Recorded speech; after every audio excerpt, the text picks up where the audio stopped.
Niagara Falls, a man who needs no introduction anywhere in the civilized world. I'd like to pass the mic over to Mr. Mark Lord. Thank you, Mr. Prado. Tommy, are we live?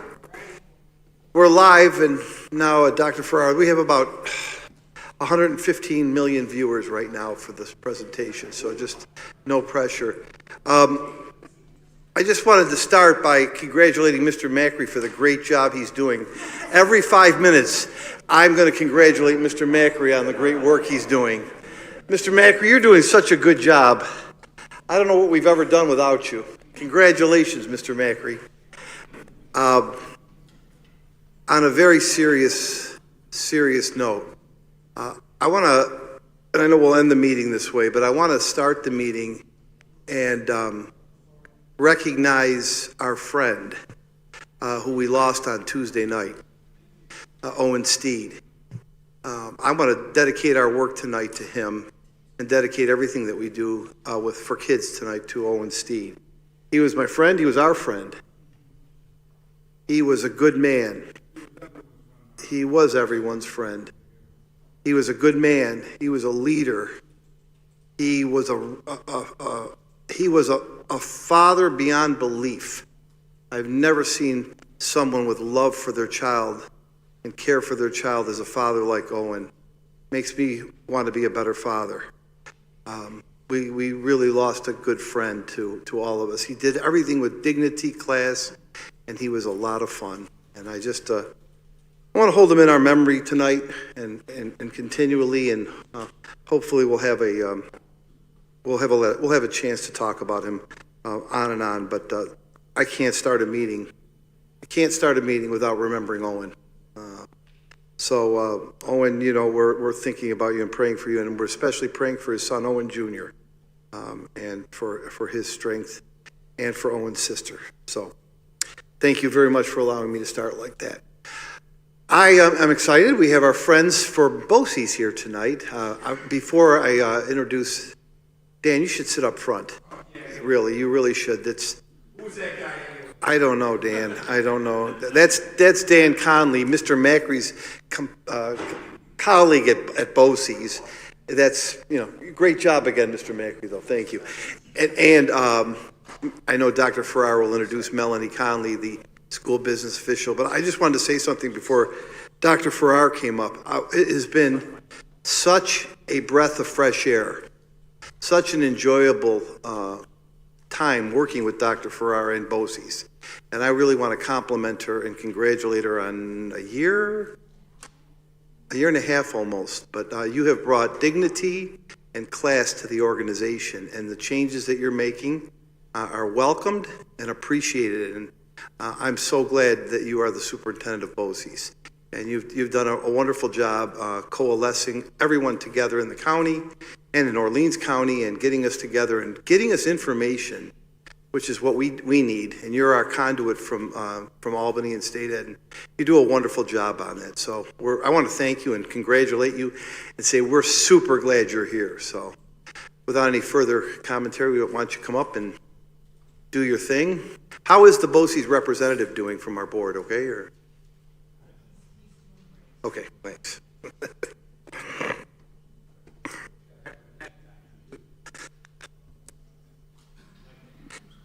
Can you hear me? Yes. I'm going to repeat that. He's doing fantastic. Okay.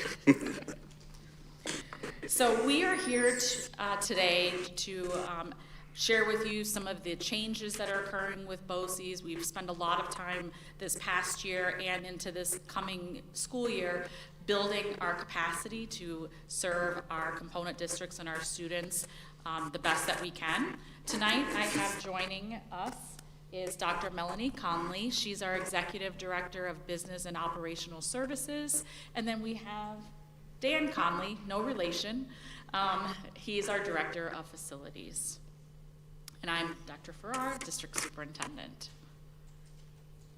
So just to remind everyone what BOCES stands for, and it's the Board of Cooperative Educational Services, and we are here as a regional organization. There's 37 BOCES across New York State.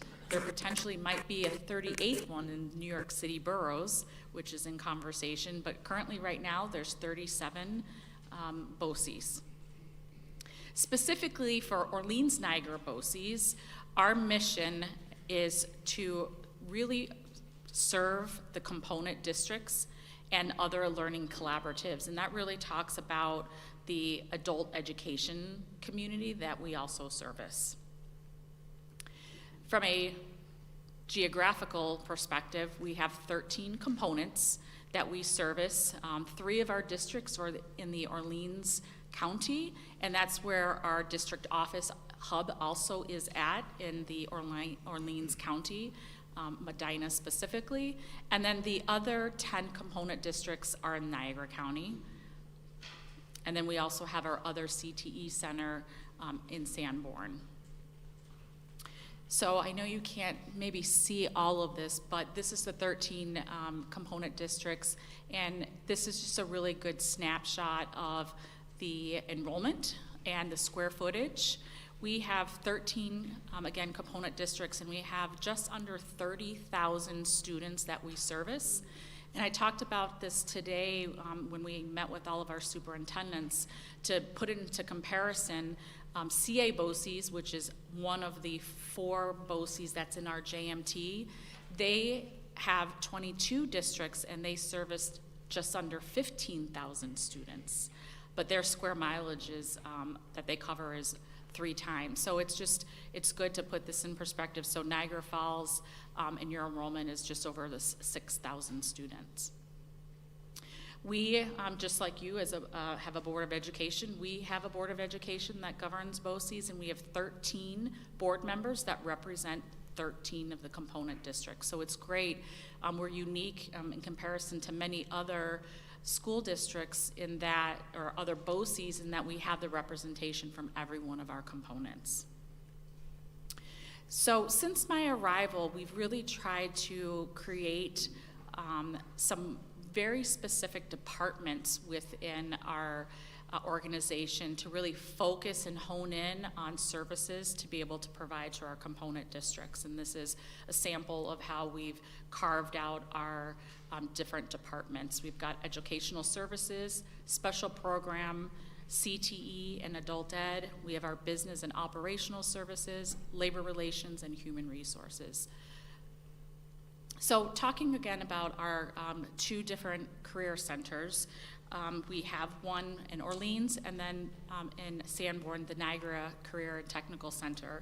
And this is where you send your students, and in the packets that you have as a board, there is a snapshot of all of your students and what programs they do attend. And there's a black binder that all of the board members do have, and it does give you an idea of all of your students, programs in the morning and the afternoon, and all of the programs that they attend. And you have approximately 227 juniors and seniors that attend our CTE programs. So if you're interested as to what they're taking, you can look at that. In addition, in the packet that we gave you is a synopsis of the attendance by cohort. So the first page is those that just graduated this past year and what that looked like during their transition from their junior to senior year. The next page is the current seniors, and the third page is your current juniors, just to give you some of that information. I did mention that we do have an adult ed program, and this is actually growing with people that may have not graduated with their high school diploma, so they come and attend one of our literacy zones, and we spend a lot of time working with young adults and even older adults to earn their GED. We have a skilled trades program that really is increasing in popularity, so much that we actually had to add an extra term. So we have a spring term, a winter term, and then a fall term for skilled trades, and that would be like HVAC, welding, electricity. And then we have health occupations, which consist of the phlebotomy and some nursing programs, and those have also increased significantly in popularity. We didn't plan it this way, but one of our resolutions is to approve a classroom at our community ed center for a literacy zone. Perfect. Right. Yeah. So we talked about one of the areas, educational services, and this is one of the areas we really have been focusing on building our capacity, and that's all aidable services for component districts. The arts and education program, and this consists of a lot of field trips, visits to museums, the Center for School Improvement. We are really focusing a lot in this specific area because the new graduation requirements are forthcoming. So our current 7th graders will be the first class that will have the opportunity to have new graduation requirements, although there are some other graduation requirements that are going to affect some of the other classes sooner. So we're really working on that to be able to support the component districts. And we've added a leadership retreat.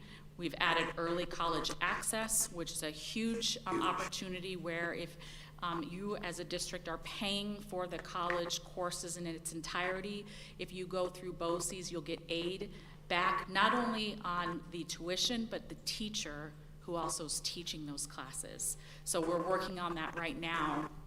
That is, for this district, that is huge. Mm-hmm. We have a P-TECH grant and we have an early college grant, but we also have a number of courses that kids take that the Board of Education pays for. Mm-hmm. And to have that BOCES co-serve on that is just an absolute real benefit to us, so thank you. Oh, you're welcome. Welcome to this New York State for that. Yeah. And then we've created a mentor and interim administrator program and substitute reimbursement we're starting also, and we've enhanced our public relations, our homeschooling oversight. We've added more to our labor relations and safety risk.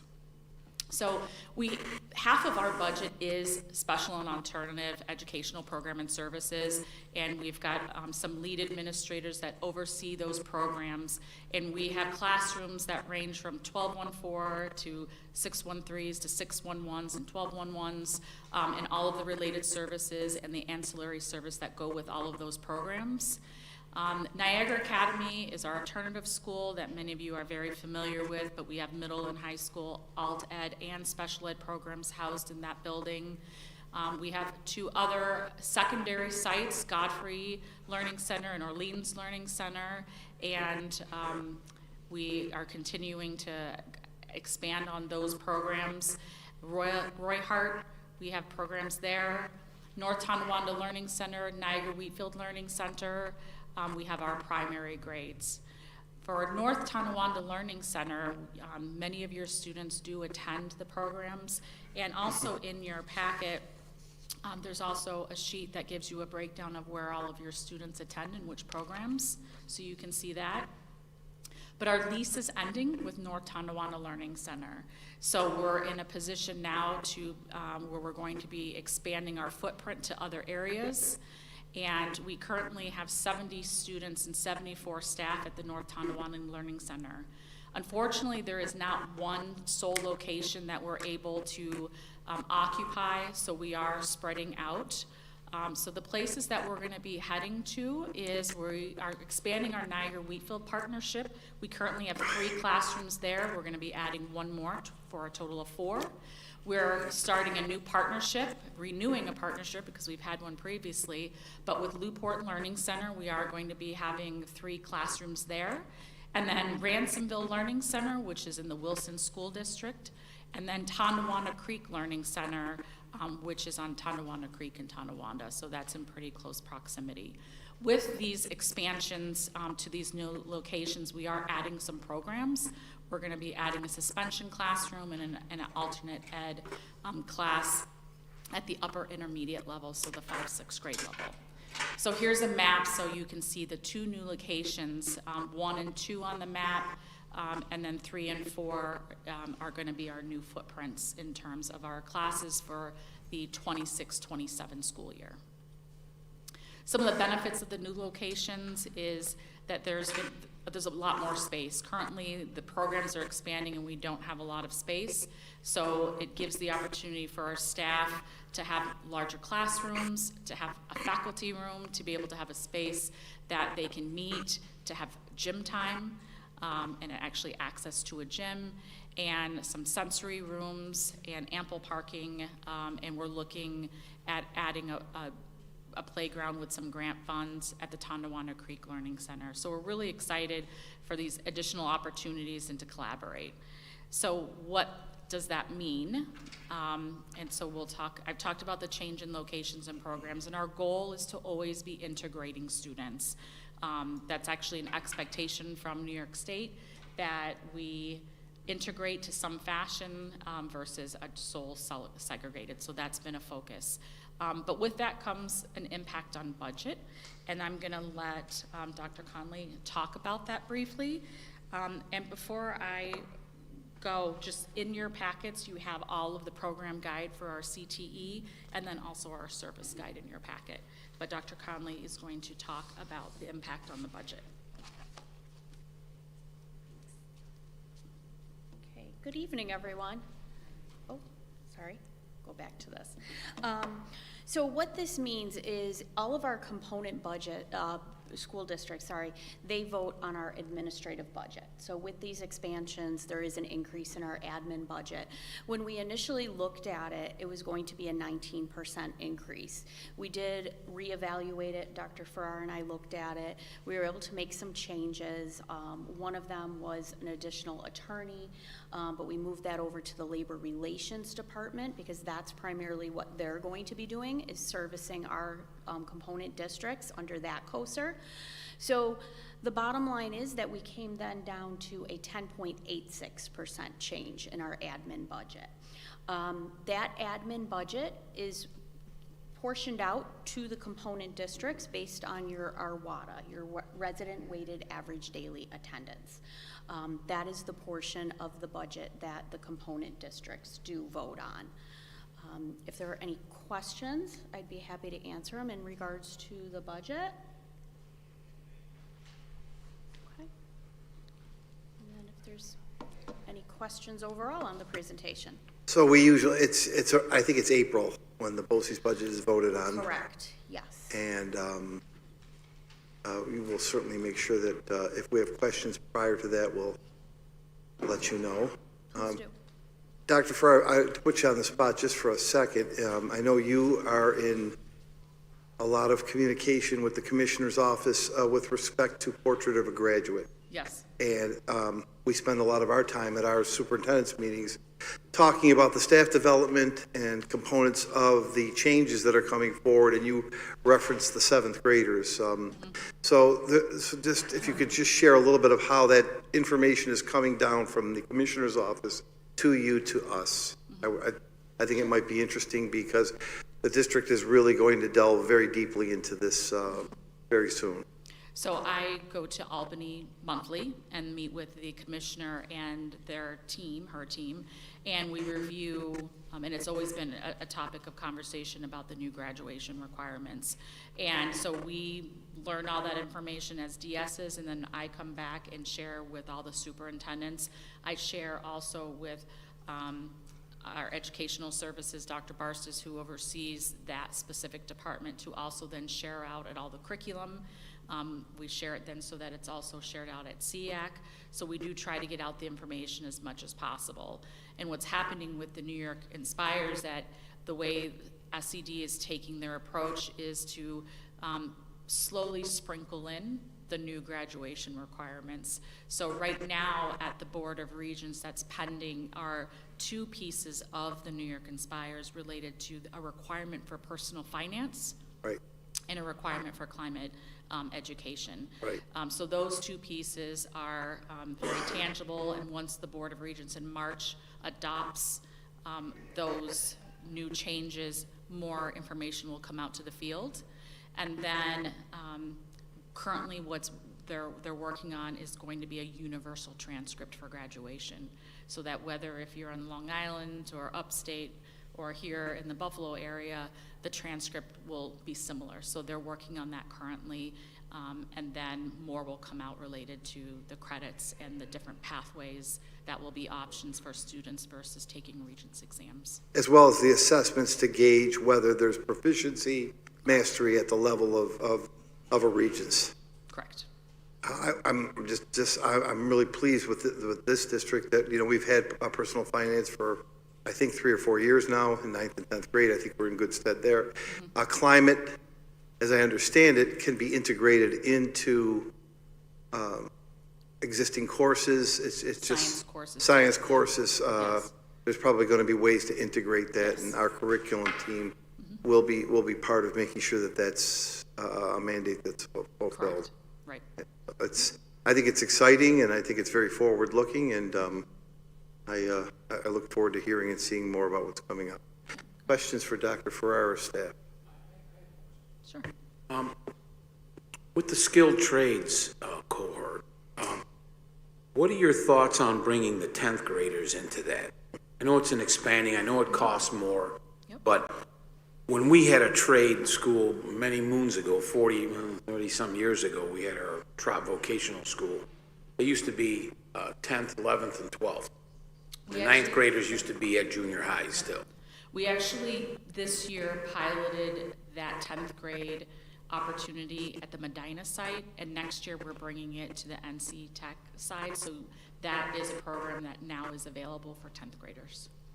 Yeah, because when you look at it, because I had to serve a 5-year apprenticeship, and it didn't matter what I did before I got into the program.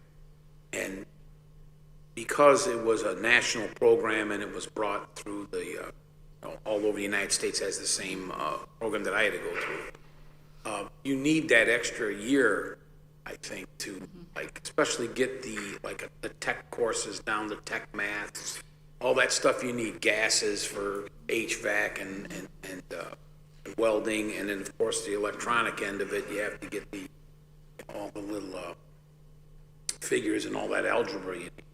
So that's kind of where I was, Right. wondering. The way the program will look for 10th graders, it's an exploratory opportunity. So they'll have the opportunity to either come for half a year or a full year and spend minimally 3 weeks in a specific That's area. great. So they can decide, if, say, they're deciding between welding and, building trades, they can spend time in each of those, or whether it's whichever 24 programs we have, then they'll have that opportunity to explore. So it's up to the component district if they want to do a half year or full year, but then it's local credit, because it's not technically a state-approved CTE program at the sophomore level, but it does get them in the door, especially for students that struggle in a building, straight traditional academics, and really want to have an opportunity to explore. So that is opening for next year for your students. I think that's terrific, and I really like the philosophy of exploratory blocks. We have our trades program. We do the same thing. Students don't know what they don't know. They don't know what they want to be. Everybody wants to be, a very high-profile electrician.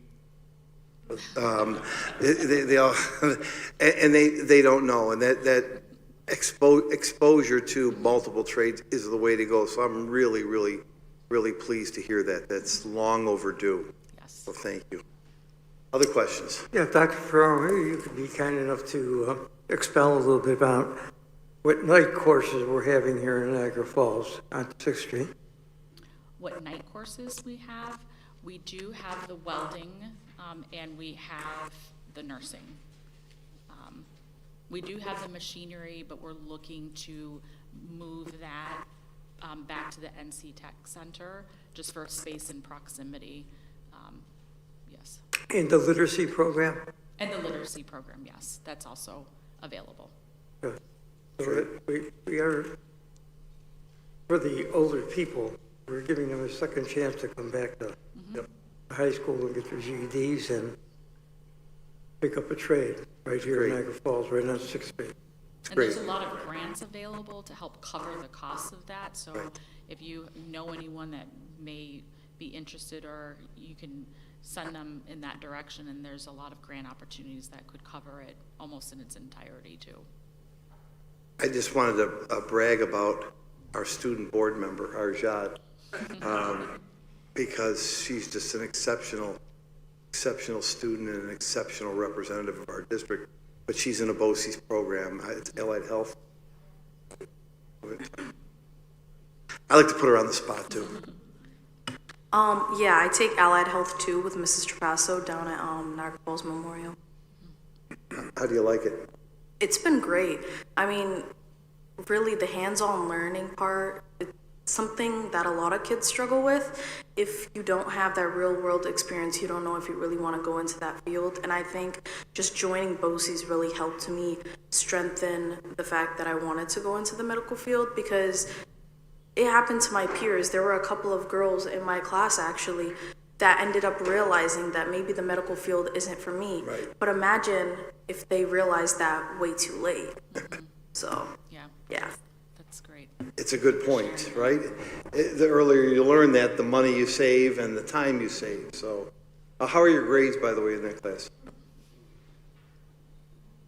Not to brag, but I think I'm the highest in the class. It's not bragging. It's what we expect. We didn't rehearse this, did we? It's what we expect, Harjot.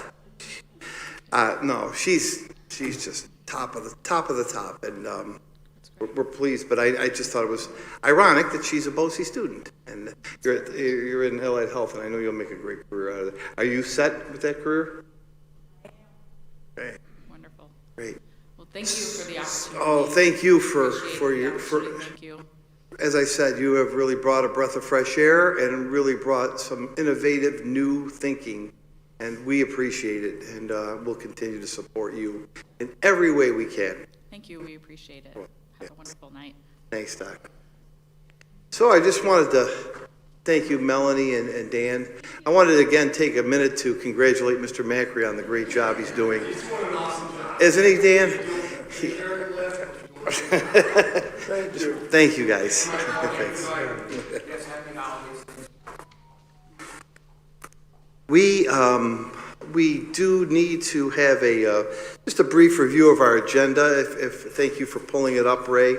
I'll go through this very swiftly because we went through this just a week ago and nothing on the agenda has changed. We still have no bids. We will have a very brief, but I think you'll find touching and important presentation at 7 o'clock. We have a couple of guests coming for a brief presentation and recognition for a teacher at G.J. Mann School, Mr. Mike Quinn, and a couple of staff members that were really, really heroic in what they did, and that's how we'll begin our meeting after our opening exercises. As I said, you've got your minutes, no bids this month. I'll ask Maria to step forward in a moment about the certificating classified report. The short-term contracts remain the same. As we talked about last week, we've got restorative justice, a couple of curriculum trainings, and of course our first stab at real estate, teaching real estate licensing to kids at Niagara Falls High School. Those are followed by 8 or 9 short-term contracts with respect to our Saturday academies in January, and it's concluded with number 14, which is a teacher resource center course at the bottom. So those are our short-term contracts. Nothing has changed there. When you move forward, the first 5 agenda items are asking you to accept $10,535,788 worth of grants. Many of these are entitlements. Interestingly, there's our Smart Scholars grant. Of course, I'm pleased that our finance team and curriculum team have our Title I, II, and IV grant approved. Just a note, the Head Start, early Head Start resolution is not to accept new money. It's in order to make a $10,000 budget transfer so that we could pay for a safety officer versus some equipment that we don't need. And then 605 is our grant to accept cable fees from the city to help our television station at Niagara Falls High School. 606 is Judy kicking into motion the May 19th budget vote and school board election. We'll blink our eyes and we'll be there. 607 through 615 are all contracts. They're all paid for by grants. Student mental health grant, extended day grant, or the 21st century grant. These are people and positions that are placed in grants in order to fulfill the tenets of which we wrote those 3 grants. And they range from working with kids with autism to the work of Pastor Brooks and Modi Cox, to Best Self, to Native Language Services via evaluation and an ENL grant. Also in that packet, 607 and 608 are the amended resolutions for physical and occupational therapy with Niagara Falls Memorial Medical Center to provide for our charter students and additional needs that we have for our district students. So those are all contracts. I correct my earlier statement, 607 and 608 are out of the general fund budget. Everything else comes from a grant. Then as you move forward, 618, 616, 17, and 18, Dr. Farrar put on her slide, literacy zone, we are renting a classroom at the CEC to BOCES so they could do a literacy zone GED program in our city. Payment to the Niagara Community Center, which is the facility right behind Cataract as I point this way. We do use that. And 618 is the negative declaration on the seeker so that we can continue to proceed with the emergency generator for LaSalle Prep. The seeker states that there is no change to the environment, the facility, the area around LaSalle Prep. We're just substituting one generator for another, and we need to send this into the state with our packets to get the full funding and full aid reimbursement. That is, I think, I'll do this now so it will save time at the end of the meeting. The board meetings in January, there are 2. One is on the 8th, that is a non-voting meeting. On the 8th, we will have NISBA here. We are receiving, Harjat, I'm particularly looking at you, we are receiving, and the board is receiving an award from the New York State School Boards for the training and work of trauma-informed care with students. And I know that's a team you're very, very close to being, the leader of. And the state organization recognized that, and they're going to come here and present the board with an award that night. So that's pretty prestigious, and I know as a longtime member, I'm glad you're here for that. We also will have 2 other presentations that evening. We are due for our Head Start presentation. That will come that evening, as well as a very brief presentation from our Native American Club from Niagara Falls High School. They will present as well. We'll review the agenda. On the 22nd, that's when we begin in earnest the 26-27 budget. Julie and I met today. We started to craft some parameters around that budget. Some good things are looking, and there's a few challenges that we'll have to address, but with the financial team, we're going to go through the same steps of presenting in phases over the course of 6 meetings, every meeting another piece of the 26-27 budget. And we'll work our way through a vote. I believe it's in April. I believe it's in early April or end of March. It's April this year. We have a little bit more time this year, which is good. Parenthetically, the governor must release her budget on the 20th of January. I'm hoping we'll have a more steady run of school aid by then. If not, we're going to use the November numbers, and then we'll adjust for the February meetings. I believe, members of the board, that is all in terms of the agenda, unless you have any questions or clarifications needed. Nothing, as I said, nothing has changed since when we went through this very thoroughly last meeting. Maria, if you could come forward and talk about the personnel report, I would appreciate it. Pretty light, pretty thin. What have you been doing? I'm kidding you. I'm teasing you. I'm teasing. Mr. Lurie, thank you.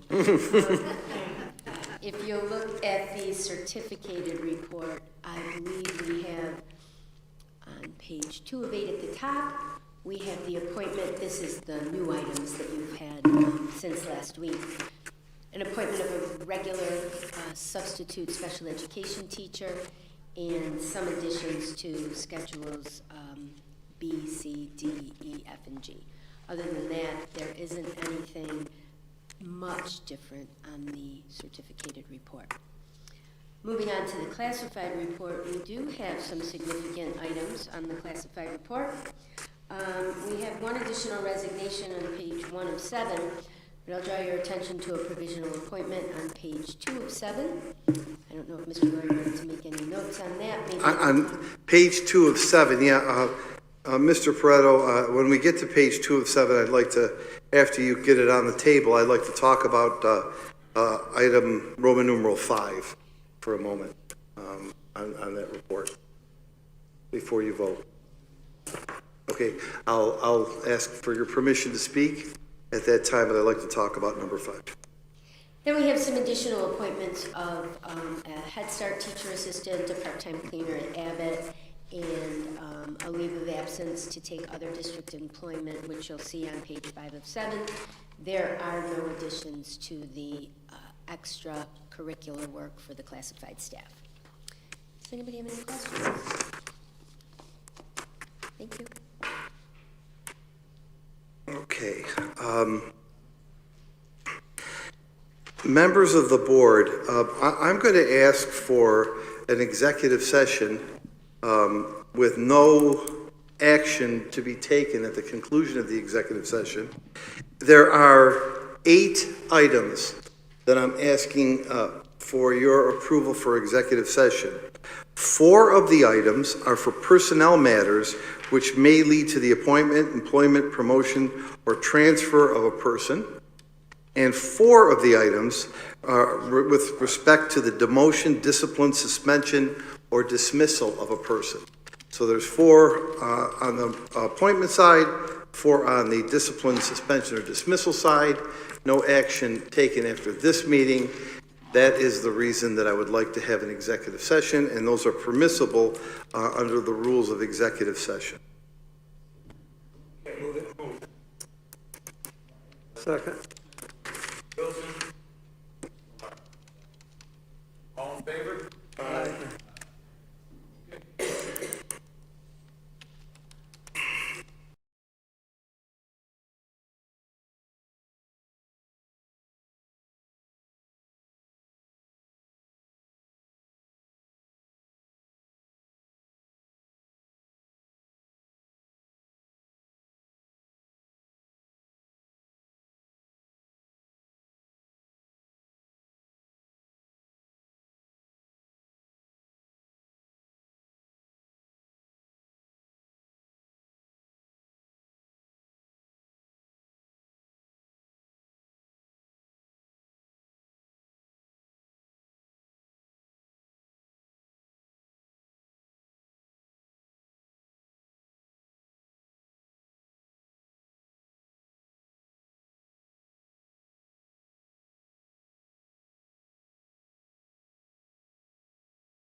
Okay.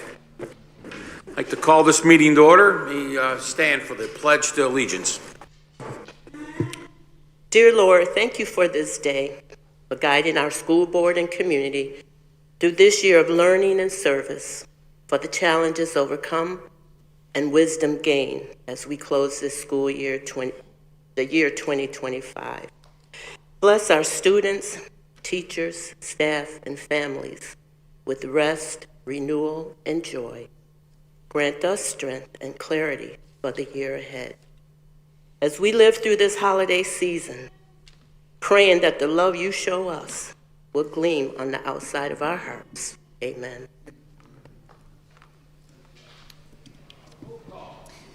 Mr. Bass. Present. Mr. Bilson. Here. Mr. Kinsemi.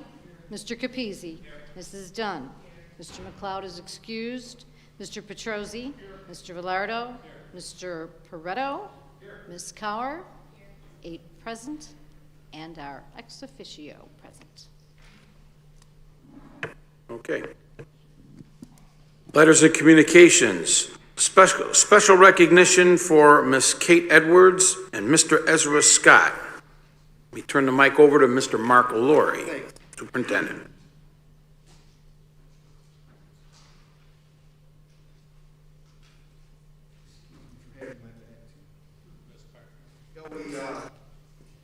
Welcome, everyone. We started the meeting thinking of our friend Owen Steve.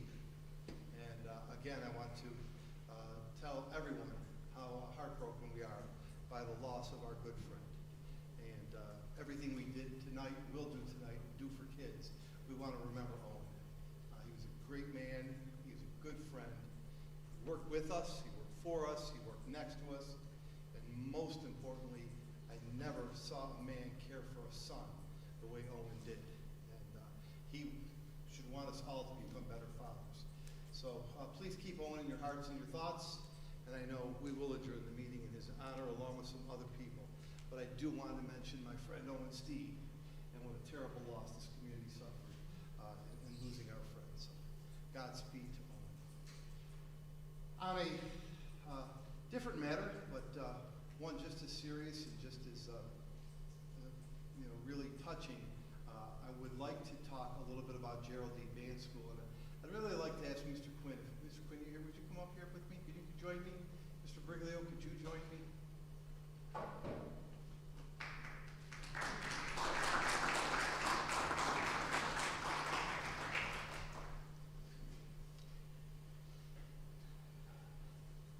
Mike, how you feeling? Feeling good. Board members, ladies and gentlemen, this is Mike Quinn. He's a music teacher in the district. He's an instrumental music teacher. He's an incredibly talented musician. Mike, how long have you been with us? 25 years. 25 years. So From Rochester. you're originally from Rochester. But now I can't officially say that anymore because I've lived through London. Well, we're glad, and we're glad you're with us. Unfortunately, a couple of weeks ago, Mike took ill in school during the school day, and took a serious illness at that time. And I know that had it not been for the work of the entire G.J. Mann faculty and staff, and the training of the G.J. Mann faculty and staff, and in particular, the work of 2 individuals that I'd like to recognize this evening, Mr. Quinn might not be here with us tonight. I know, Mike, that you're touched by them as well. And I'm glad you're here. And I'm glad we're able to recognize some true heroes. So, very briefly, Mike wasn't feeling well. Made a phone call to Mr. Briglio. Was Mr. Briglio being Mr. Briglio, thought Mike Quinn was joking. Is that right? Yeah, that's usually our relationship. Yeah. They joke a lot with each other, even though Mike was going through a serious illness at the time. I'd like to ask Katie Edwards and Ezra Scott Sr. to come forward.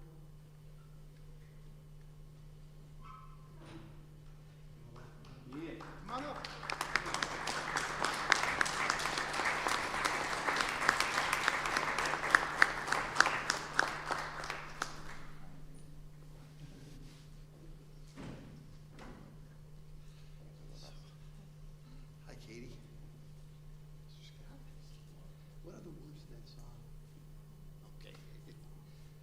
So I just want to tell you a little bit about what happened.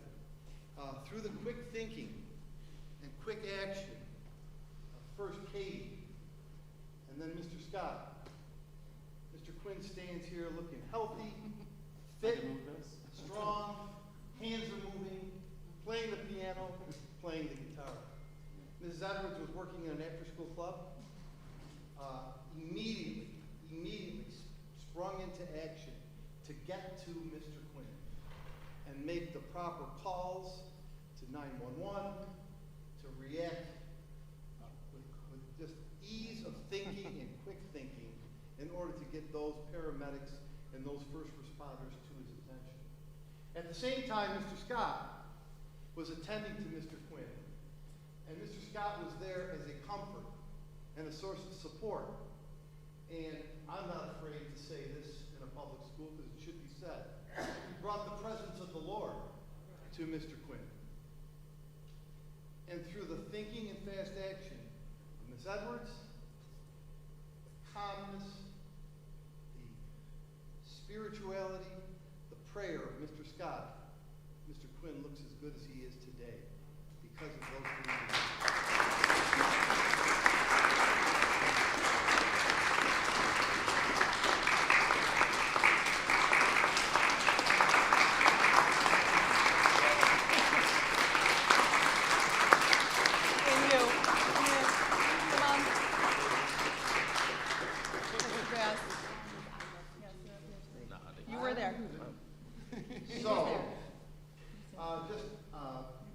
Had the opportunity this week to join Mr. Quinn at the Word of Life Ministry Church, and where Mr. Scott again told the story for the congregation at a beautiful service, and just talked about how Katie thought quickly and moved and effortlessly made that decision, and how Mr. Scott's hand touching the other shoulder of Mr. Quinn kept him strong and alive through the presence of the Lord.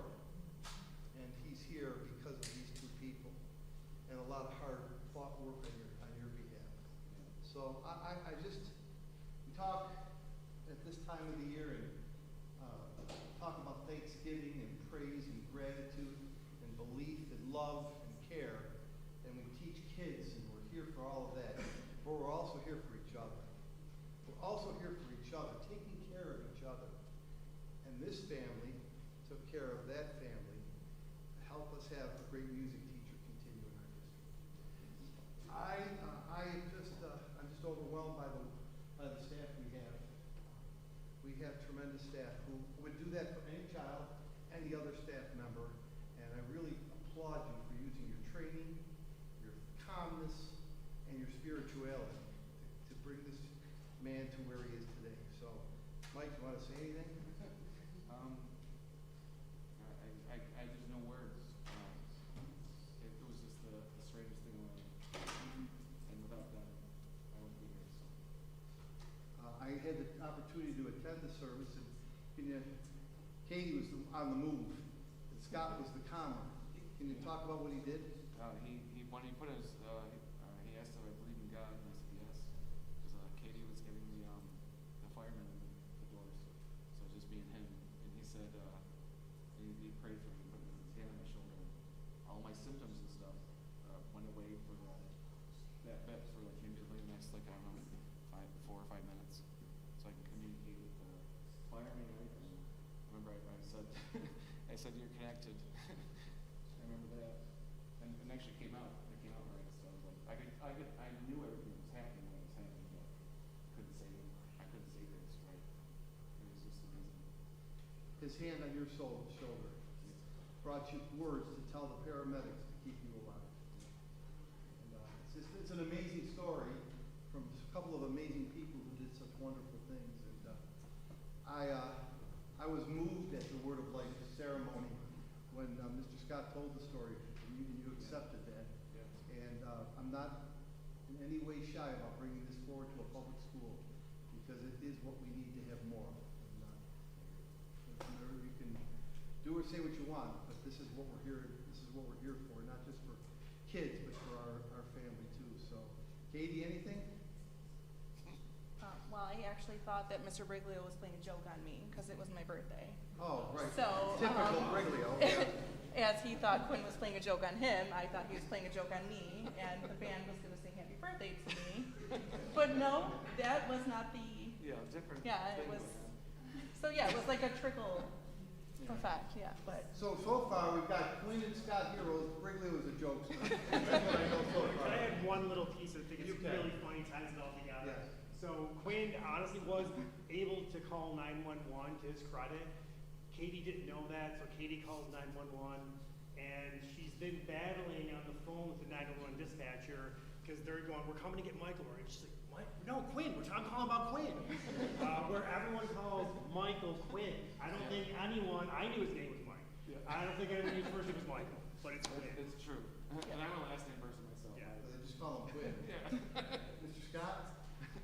I just want to say I'm glad you're still here, man. You're Yeah. still with us, and I celebrate your life. That's it. I love it. I love it.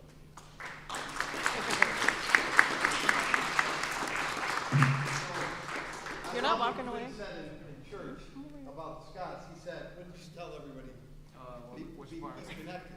Oh, yes, I said that, well, that's what I said to him then, that he's connected, because, I instantly felt better when he was praying on my shoulder.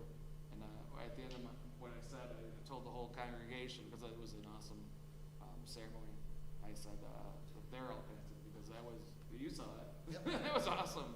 And then he plays a mean guitar too. So it was great. I thought I was at an Earth, Wind, and Fire It concert. was awesome. It was that It good. really was good. And they even got me on stage to sing. I didn't know the words, but I know what you'll be doing after retirement now. You're Yeah. going on the road, man. Just singing. I would love that. I've been asked for a tambourine. As a very small token of our appreciation of the district, very small, on behalf of all of us. Katie, thank you very much. Mr. Scott, thank you very much. We appreciate you both. We appreciate you. We appreciate you. Yeah, were you on the scene? Yes, he was. Oh, I'm sorry, Earl. That's I didn't why I know. made him Want to say something else? No, these two individuals really did, there were certain things that you asked for and Katie knew not to give you at the time. Right. And, I've been a fireman 13 years, so I'm used to certain things, Right. but for them to react and how they did, the way they did what they were supposed to do. I think he kept asking for water or He something did. like that, and Katie refused to give that to him. Smartly, knowing her training, which is probably hard to say to him. But you did. I was a little mad. Well, you can forgive her now. Ezra calmed him down. She did the right thing. So on behalf of all of us, I want to say we're glad you're here. Happy holidays. Thank God for our lifesavers, and we're glad, Quinn, you're among us. Congratulations. I might give you a good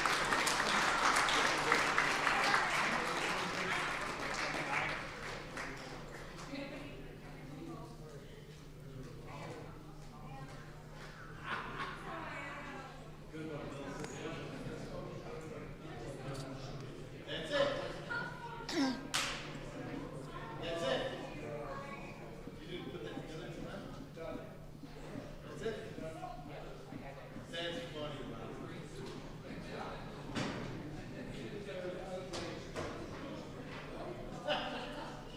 Bilson, you got me. Earl, I didn't know you were there. That was crazy. You were on that call? Yeah. Yeah. Hang on 1 second. Let me see.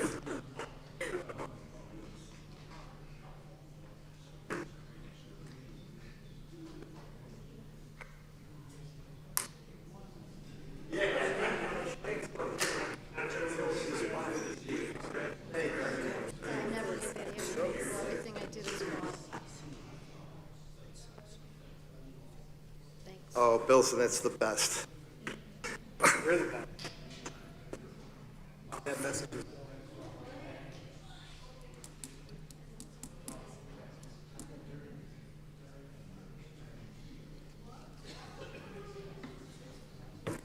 No, I don't mean that. Okay. Okay, gang. 302, oral communications, there are none. 303, written communications, there are none. 400, or number 4, actions, recommended actions from the superintendent, routine matters, taken together with 401 and 402. Mr. Consemi, move. Mr. Velardo, second. Any questions? All in favor? Aye. Aye. Opposed? Okay, motion carried. Okay, 403, approval of bids, there are none. 404, the treasurer's report from November, received and filed. 405, budget status report, December 2025, received and filed. 406, personnel report certificated. May I have a motion? Mr. Velardo? Second, Mr. Bass. Any question? Judy? Mr. Bass? Yes. Mr. Bilson? Yes. Mr. Consemi? Mr. Capizzi? Mrs. Dunn? Mr. Petrosi? Mr. Velardo? Mr. Paretto? Yes. 407, personnel report classified. May I have a motion? Mr. Bass? Oh, thank you, sir. Mr. Consemi, a second. Any questions? May I make a comment, please, on this one? I am asking you to support this evening a new school business administrator. And it is, was and is a very, very easy decision for me to make. One that we made without having to post it, interview, search, because right here in our own backyard, right here in our own school district, a product of our own school district, we have Miss Julie Jacklin. She has been with us a number of years. She came to us, and we were so fortunate when we got her. She has incredible skill, incredible talent. She comes from a wonderful family. She's a Niagara Falls High School graduate, class of 2006. Was that your class, Earl? All right. She really is a hard worker, but has such a great intelligence and great understanding of finances. I've never seen anyone handle auditors, and you know we have auditors here weekly, daily sometimes, with the calmness, the decisiveness, and the skill, so that when they leave here, they're nodding their head like, no, Julie's got it down, Julie's got it right. She's following very big shoes to follow with Joe Girizzo and Becky Holliday. There is no doubt in my mind that she will, her upside, her level of ability has no limits. And I am urging you to support her appointment provisionally, and we know she has to take and complete a test at the right time. She has no question in my mind that you're getting a school business official in an arena when school business officials are very hard to find. I mean, very hard to find. We're getting one right that was homegrown, in our backyard, came through our district, family part of our district, and has just demonstrated her ability. And I am urging you to support this personnel action. Any more questions? Mr. Judy? Bass? Yes. Mr. Bilson? Yes. Mr. Consemi? Mr. Capizzi? Mrs. Dunn? Mr. Petrosi? Mr. Velardo? Mr. Paretto? Yes. Congratulations, Julie. Congratulations, yes.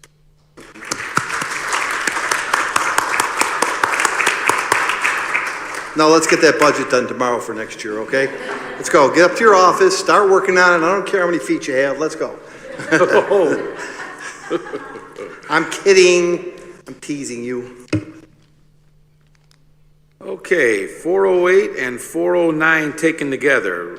Report on special committee, or committee on special education, and report on committee for preschool special education.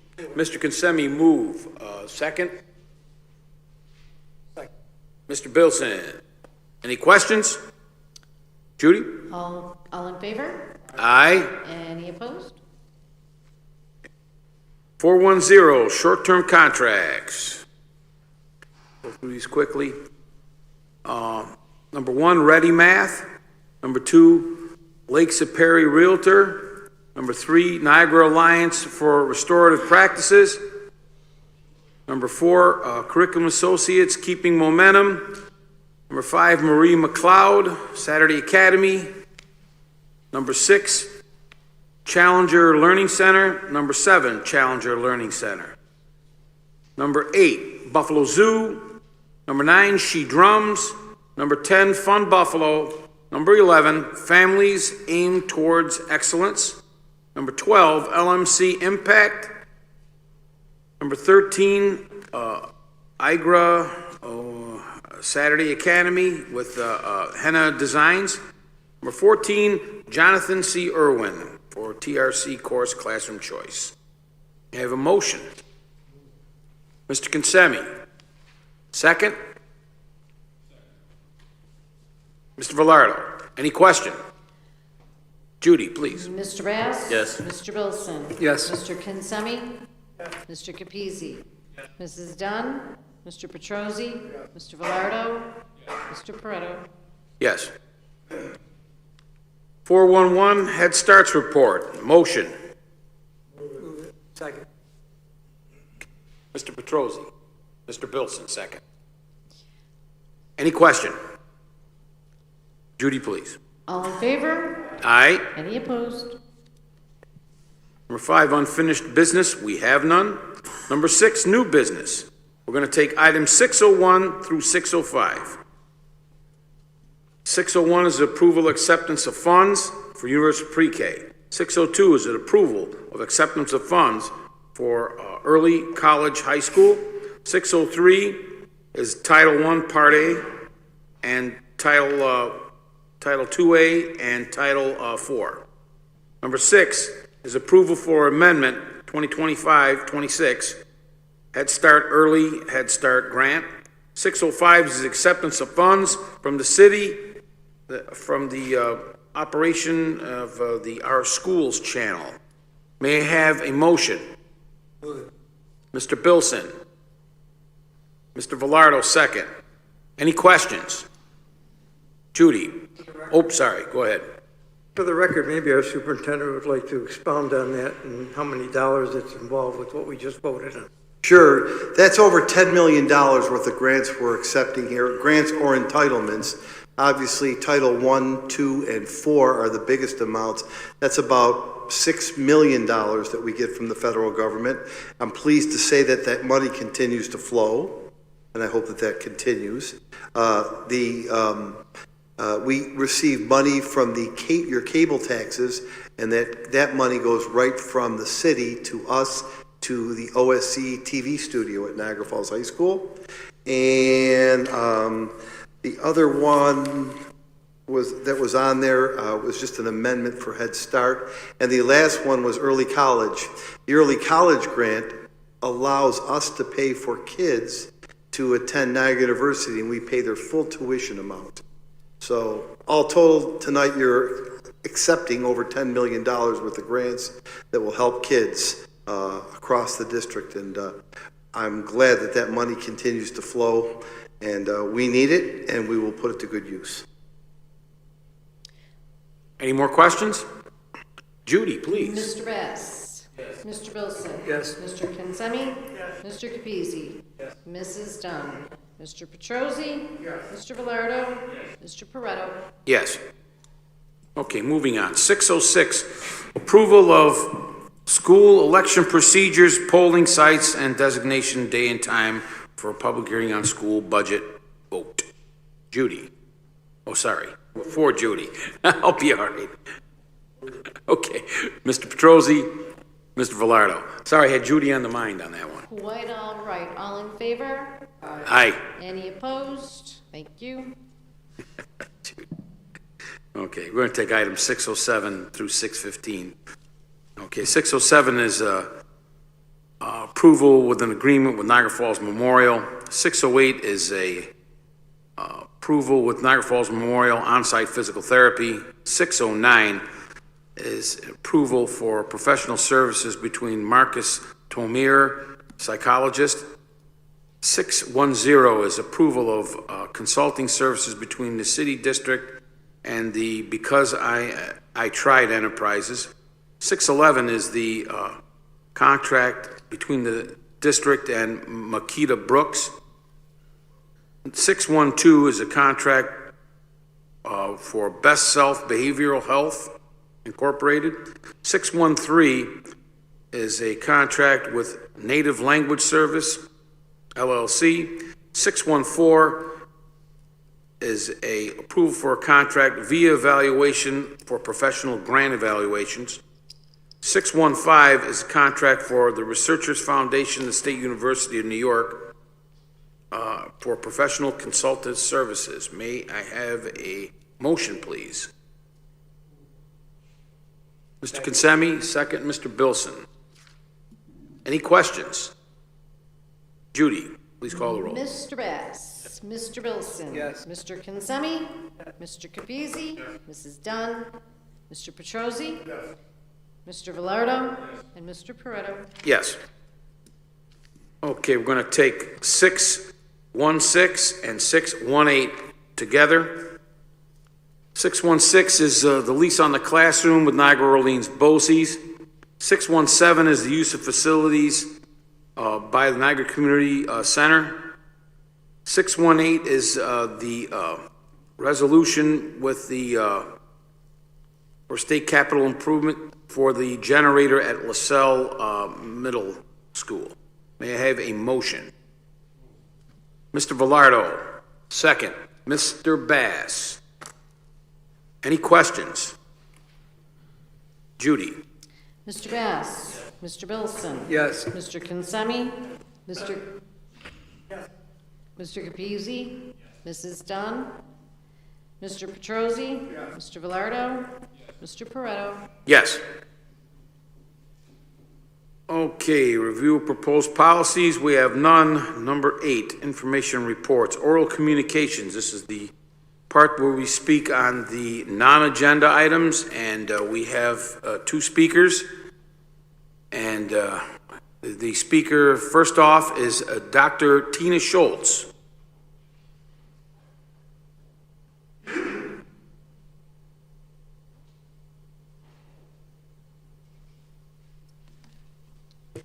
Good evening, I'm Dr. Schultz, representative of the Niagara Community Information Group here in Niagara Falls.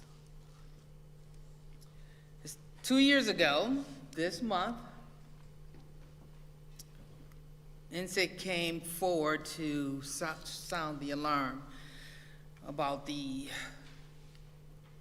district's reading insufficiency, and we came to offer support.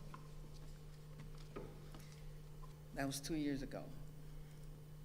A teacher leader asked why I kept talking about the failing scores of the district in reading. They asked, the real question is, why aren't other people up here talking about the failing scores of the district with reading? Why aren't other groups speaking up?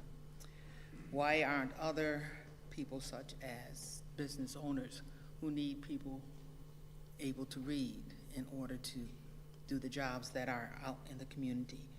Why aren't clergy members up here talking about the moral responsibility of supporting a student's civil right to read? Why aren't the military people why aren't the military people here who come to recruit our students but don't? Not like they used to, because our students can't pass the ASVAB. Don't ask why I'm here, ask why the others are not. NCSD has been sounding this alarm for 2 years. 2 years we've been here doing that. And our only response from the board is someone saying, I'm tired of hearing about us failing. I'm tired of hearing it. The community is tired too. We're tired of the false narrative that we're doing better because we move the needle slowly. The community is tired of the lack of accountability of district leaders regarding our performance in reading. The community is tired of the miseducation of our children. The community is tired of the loss of the board's moral compass to enforce the civil right of reading. The number one requirement of a board member, according to your documents, able to read and write. So you have canceled the majority of the students in this community to be a part of this board. The community is tired of the dismissal of legitimate and expedient help. It's been offered from NCSD, from people in California like Kareem Weaver, people down in Delaware who already have gone through what we are going through, dismissed. People are tired of being dismissed and disregarded. The community is tired, and yes, I am speaking for the community because I'm there all the time. I'm in the community, talking to people who are living here, people who have decided to move out of the city in order to avoid having their children in this district. Yes, talking to people who are working here in the district but afraid to speak up. We are the voice. We are that one, believe it or not. The community is tired, but they will continue to work through us to sound the alarm. And as long as we're not addressing that civil right to read, we will always be here sounding that alarm. Thank you.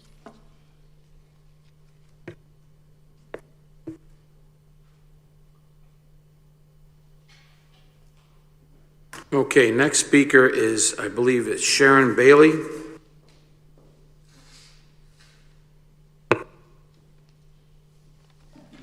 Just to remind you, the speaker, you have 3 minutes. Good evening. The choices made in the coming weeks will help determine whether our students rise or continue to fall. 10 of our 11 schools are identified by the state needing support or intervention, and this is a system in distress. And here's another consideration. This district spends about $28,000 per pupil. This is not a poor district. This is a district with poor results. And yet we are told again and again that poverty is the reason our children can't learn. I don't deny that families face financial hardship, but hardship does not make our children unteachable. Our students may be poor, but this district is rich compared to others across the country that are achieving better results while spending less. So when a district with this level of need chooses a 3-week internal-only superintendent search, it sends a message that we are lowering our expectations and we are choosing convenience over competence. We've been told a national search is complicated because of the residency requirement, but the residency rule is not the complication. It is the excuse. It already shrinks the teacher hiring pool, and now it's being used to shrink the superintendent pool. Residency does not produce proficiency. It doesn't guarantee the leadership our students deserve. When a district is struggling, the responsible question should not be, who do we already have? The responsible question is, who might be out there who has turned around a district like ours? Internal candidates can and should apply, but if they are the best, wouldn't they prove it in a real competitive search? A superintendent choice requires humility and the courage to be uncomfortable in the service of children. Tonight, I am asking you to commit to a national search, not because it's easy, not because it's guaranteed, but because it is the only responsible path for a district where 10 out of 11 schools are struggling and where most children cannot read at grade level. If we want different results, we must make different choices, and a national search is the first one. Thank you.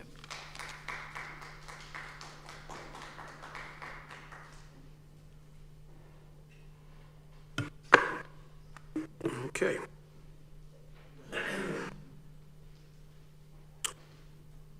Okay, let's see. Well, let me go right here to 8:02, Superintendent's Report. Mr. Laurie. Yeah, thank you very much. First of all, I would like to wish everyone a happy holiday, Merry Christmas, Happy Kwanzaa, Happy Hanukkah, Happy New Year, safe, healthy, prosperous times.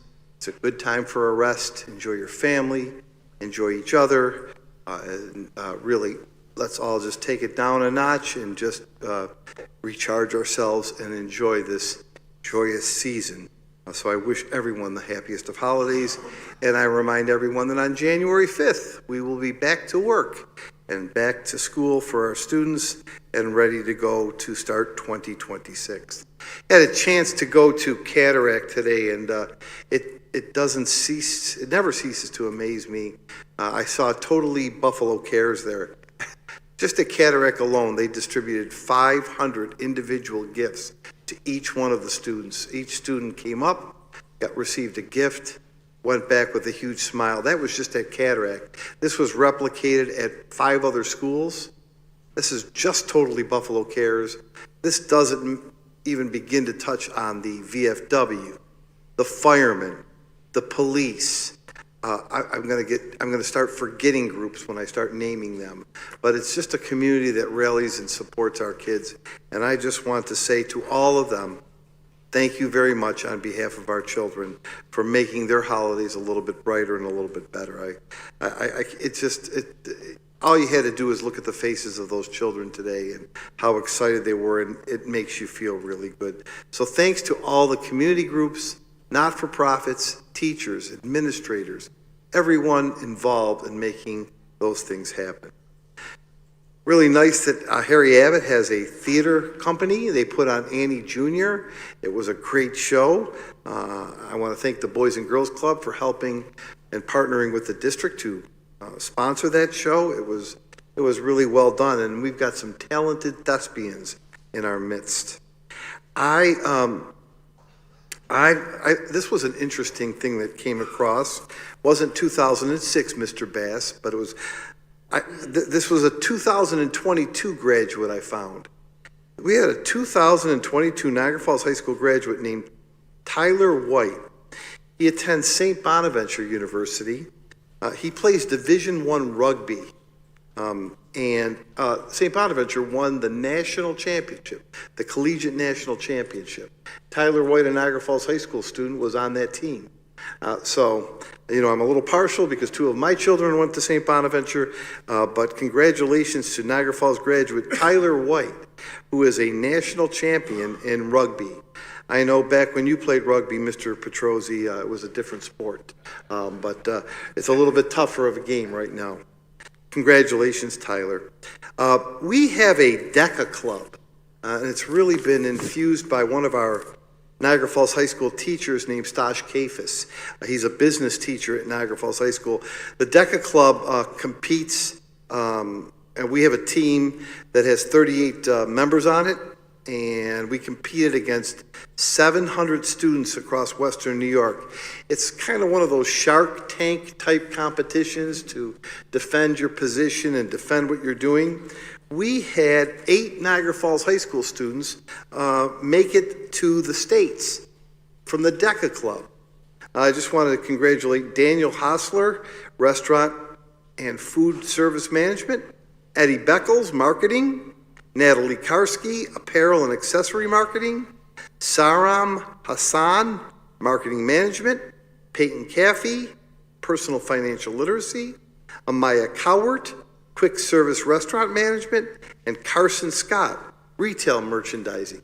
Those individuals will be going to the state DECA championship, and we had 8 of the winners. So I'm really, really proud of the fact that we started a DECA club and that we have 8 kids already going to the regional champions.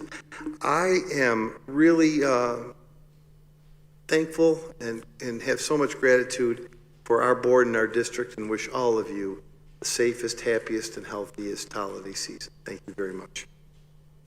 Thank you, Mr. Laurie. We're going to go around the table. We'll start with Mr. Bass. First, I want to say, happy holidays to everyone. Hope that you enjoy this time with your family. Take the time to reset and reflect and focus. And then I'd like to just pause for a moment and just reflect about Owen Steed. He was one of my mentors. He's one of my mom's best friends. So I try to lead with heart like he did. And Owen, he taught me that it was always bigger than us. It's bigger than me, it's bigger than you, it's bigger than him. It's about the mission. You don't need titles to have purpose. And, he dealt with a lot, but he was always gracious. He was a leader that was quiet, but powerful, oftentimes overlooked, but a valuable asset. And I just thank him for his wisdom and his guidance. My condolences to little Owen. I know that was his heart. And I also thank Mark and the district for honoring Owen the way that we have with the morning flag, because he deserved that. And I just hope that I can be just a fraction of who he is, because if so, then that means I've done a lot, because Owen was an amazing man. Quiet, but an amazing man. And I just wanted to take this time to say that. Thank you. Mr. Capizzi. Nice sentiment, Mr. Bass, towards Owen. My condolences to his family. And besides that, Merry Christmas to everyone. Mrs. Dunn.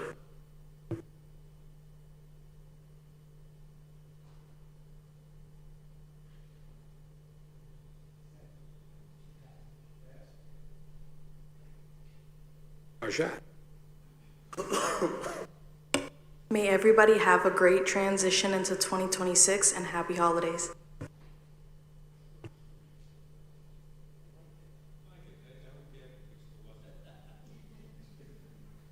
Mr. Valero. No, very nice words, Mr. Bass said. Owen Steed, he was a good man. And I just want to wish everyone a happy holidays, Merry Christmas, Kwanzaa, Hanukkah, Happy New Year. And everybody deserves a rest with their family and enjoy the holiday with each other and appreciate one another, because time is very short and we're only here for a short time and we have to make the most of it. Mr. Petrosi. Thank you, Owen. We're going to miss you. A class act for everyone, everyone's friend. Julie, good luck. The best. And happy holidays. Mr. Consemi.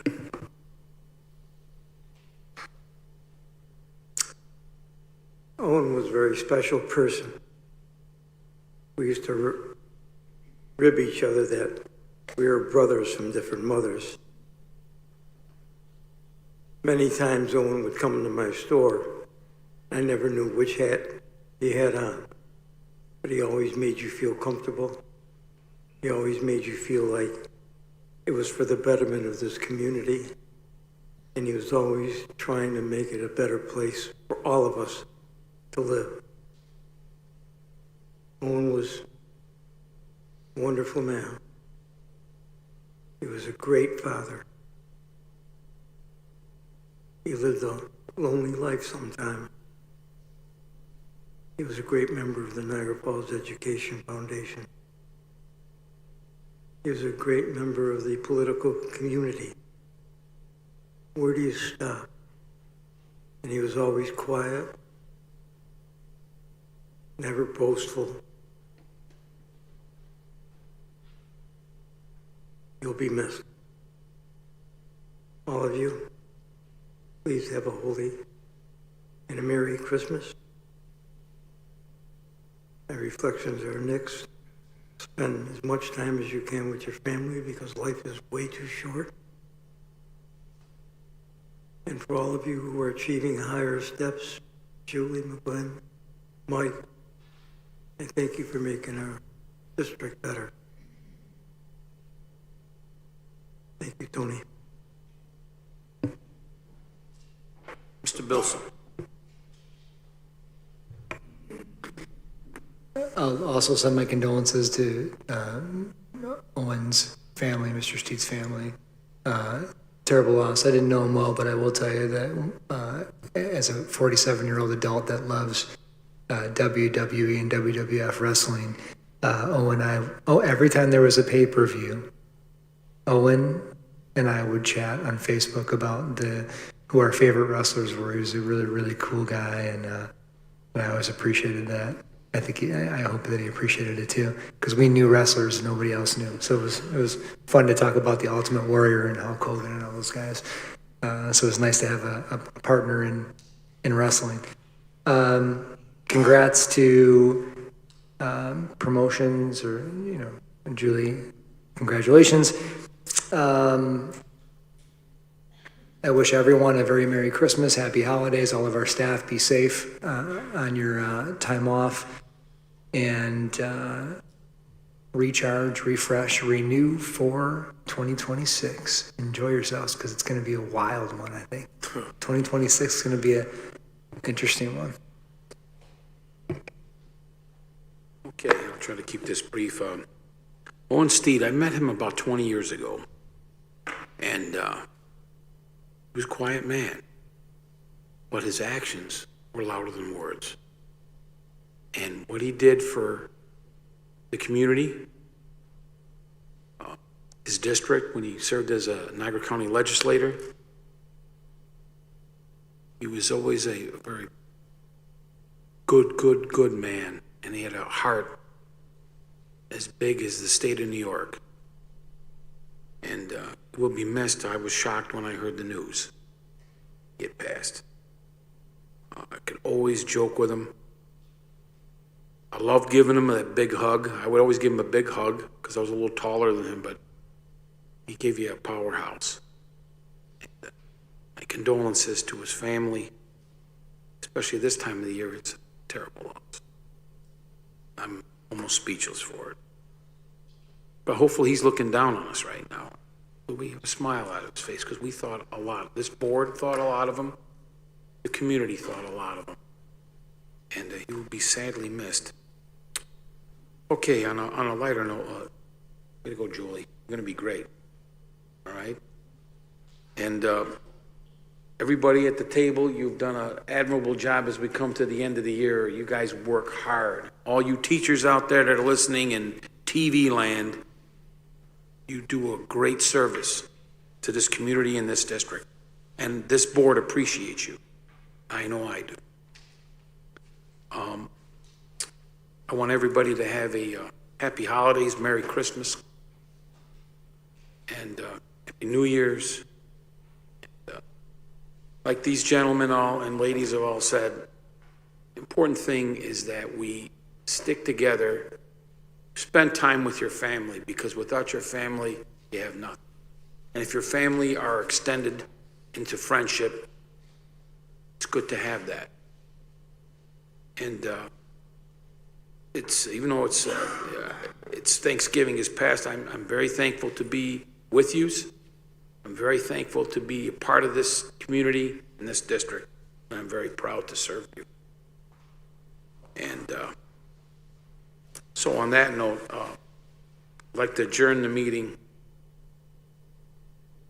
in memory of Mary Catherine Accardo, grandmother of Natalie Hubbard and mother of Kathy Polka.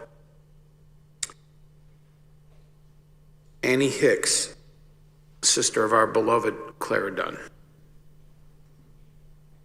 Elsina Holliday, mother of Becky Holliday. Julia Anna Lowry, mother of the Area 1 Director of New York State School Boards and Director of Literacy, Executive Director of Literacy, David Lowry. Chris Niver is a Lockport PE teacher, but he was the son of good friends of ours, Sam and Marilyn Giancola, brother-in-law of Hyde Park teacher DJ Giancola. Finally, of course, and I'd like to, if we could do this, I'd like to stand in memory of Owen Steed Sr. for a moment of silence.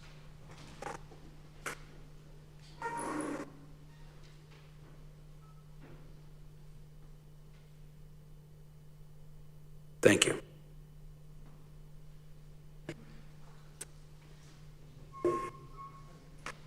And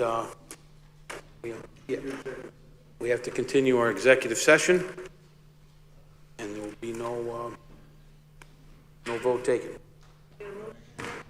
Move it. Hey, Rocco, did you see your phone? We gotta get a second. Have a second.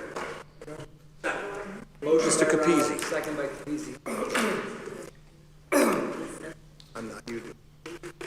I can't, can you wait a few minutes? Sure. If you don't mind giving me about 10 minutes.